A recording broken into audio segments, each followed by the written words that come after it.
What's up, guys? This is Raz. Early in the morning, can't sleep, 3 o'clock. Had to get up, so I thought I'd do a quick vid. I don't know how quick it's going to be, but hopefully fairly quick. Want to start off with the camera, guys. The new camera is working great. Did the road video last week, and then the EDC, which was a joke video. I hope everybody knows that was a joke video, but the picture looks great, so I really want to thank Pete for recommending this camera to me, and the software to edit it with. He recommended that to me as well. Once I learned how to use that for what I needed it to do, it's really cool. It's really neat.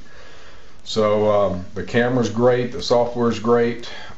Pete, thank you very much for recommending this, and just like any advice that Pete has ever given me, it is impeccable.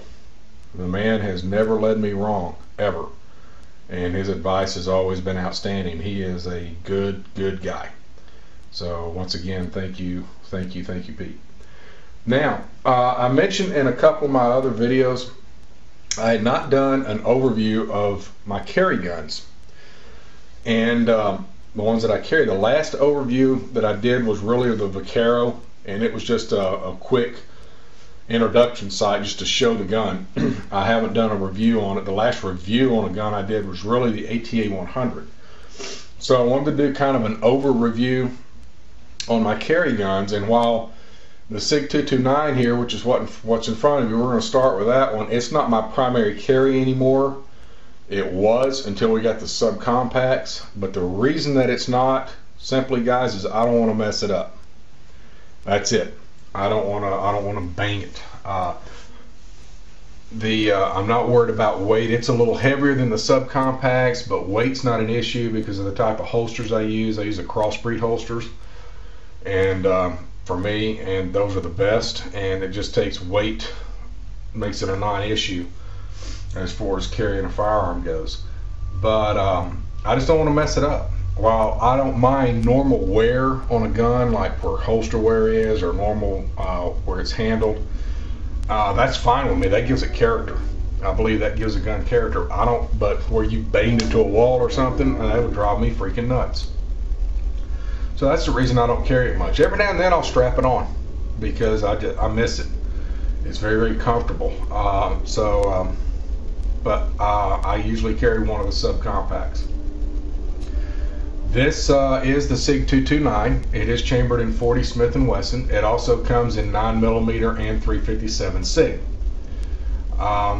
This is basically the cut down version of the Sig 226, which is the standard that just about all Sigs are built to now. And it was the one that launched a lot of, really got the attention of LEO and military. There's a lot of law enforcement agencies around the country that use a version of the Sig, whether it be the 226, the 228, I think is still in service in some areas, and then the 229. While they don't make the 228 anymore, the 228 was basically this, except it was strictly 9mm. It did not have a rail, and the muzzle brake was a little bit different. And the magazines naturally were different, but it basically looked like this. It was a compact version of the 226, but 9 only. This, you can get it in 9, 357, or 40. This firearm is safe. There is no magazine. There's no round in it. And there we go. It is probably 26 ounces, maybe a little bit more, something like that. Probably close to 2 pounds with a full mag in it. It's just heavy enough to hold it on target. We'll do a video about that a little bit later on, talking about that. I like a gun that has a little bit of weight to it, guys. I don't want one that's so light that it flies away. The fact of the matter is this: it is easier to hold a little bit heavier gun on target than it is a light one. That's a fact. Like I said, we'll do a video on that later on, and we'll get into that a little bit more. This firearm, I love the way that this gun feels. It fits my hand better than anything that I have. I am more accurate with this firearm than I am any other pistol I have. I've shot it more than I have any other pistol, and that might be the reason I'm more accurate. We've got probably, it's over 2,500 rounds for this thing. I don't think we quite have 3,000, but it's pretty close. These are the standard grips that are on it. The second set of standard grips, I ordered another set because they first had worn a little bit. I like the factory grips. Now there's some people that like the hoe grips for this, and they're fine. I have a friend of mine that's got this exact firearm, except he's got hoe grips, and it's fine. I've gripped it, but I like the way these feel better. That's just me. That's a preference. Grips are a preference.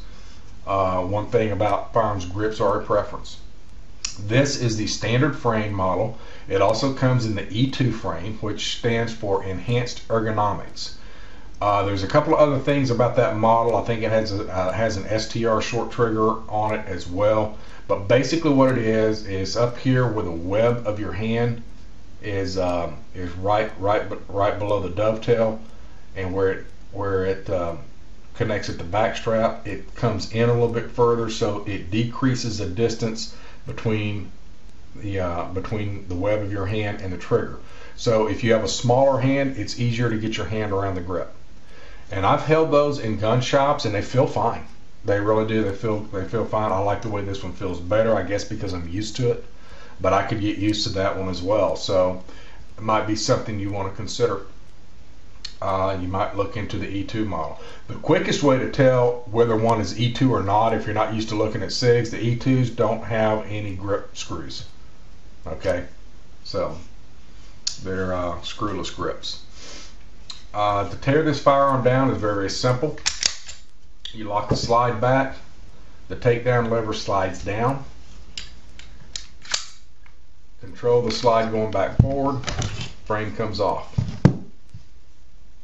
Guide rod spring, barrel, and there's your fill strip to clean it. The machine work on this is impeccable. There are no tooling marks anywhere on it that I can tell, and I have had this firearm, as in previous videos, completely stripped. I will link to the complete disassembly and reassembly videos at the bottom of this one. If it'll let me respond with them, I'll respond to them. But I don't know that it'll let me respond my own. But I will at least link to it. If you haven't seen those, I tear this entire firearm completely apart and name every pin and every spring.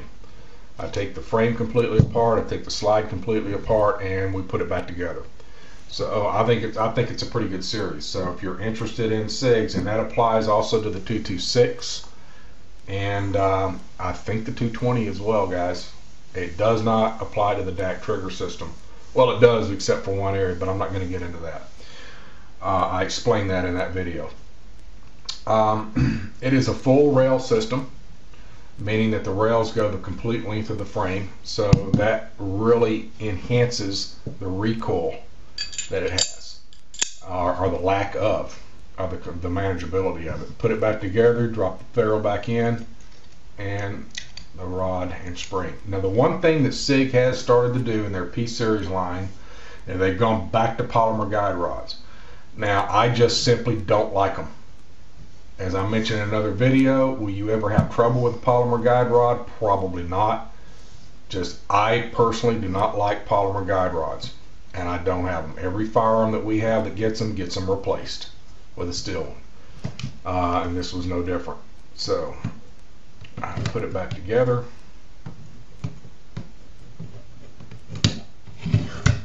Frame goes on, lock it back, slide lock lever up, or take down lever back up, and decock it. Has a decocking lever on it. SIG recommends that you use a decocking lever rather than lowering the hammer on a round, which I agree with that. It could slip. The finish is a nitron finish. Now a lot of guys they don't like this finish for some reason, or they seem to have trouble with it. They say it's not durable. I haven't had any trouble with it, guys. I really have. But while I like the slide finish on the Glocks, especially the Gen 3s, I love that slide finish on the Glocks. I just think that's awesome. Some people call that like an orange peel type slot or finish because it kind of has pores in it, but I think it's beautiful. But I like this too. I have no trouble with it whatsoever. And a lot of people have trouble with the finish coming off right here at the front strap. And I guess I'm lucky because other than right here just a little bit, it's as black as it was the day I bought it. So, and I handle this thing a lot, and because I love the way it feels. But that's it, guys. It's just a quick overview of the gun itself. It does have a Cadillac recoil, and I think the slide rod and the weight, or the slide, the frame, the full length guide rails, and the weight of it have a lot to do with it. That's my personal opinion. That's what I think it is. And that's it. It's a Sig. What can you say? It is a Sig Sauer. It's a classy firearm. And guys, I know there's guys out there that have had trouble with them. Don't judge all Sigs by one bad gun, guys. Because like I said, every manufacturer lets a bad one slip every now and then. The magazines, it comes with 2 generally, and they're fantastic mags, or Italian-like mags. It says Sig Sauer on here. The only difference between this and the 2 Metgar mags that I have for it literally is this right here. Other than that, they look identical. They look exactly the same. They feel the same. You know, they may be made by Metgar for all I know. But they're fantastic. But that's it, guys. That is my Sig Sauer 229. It is a quick overview of the gun. And if you have any questions about it, comment to me, and I'll do the best I can to answer it. I will link to the disassembly and reassembly vids. If you have not seen those, check those out. And with that, we'll wrap it up. And as always, guys, shoot when you can, shoot safe. That's it. Later.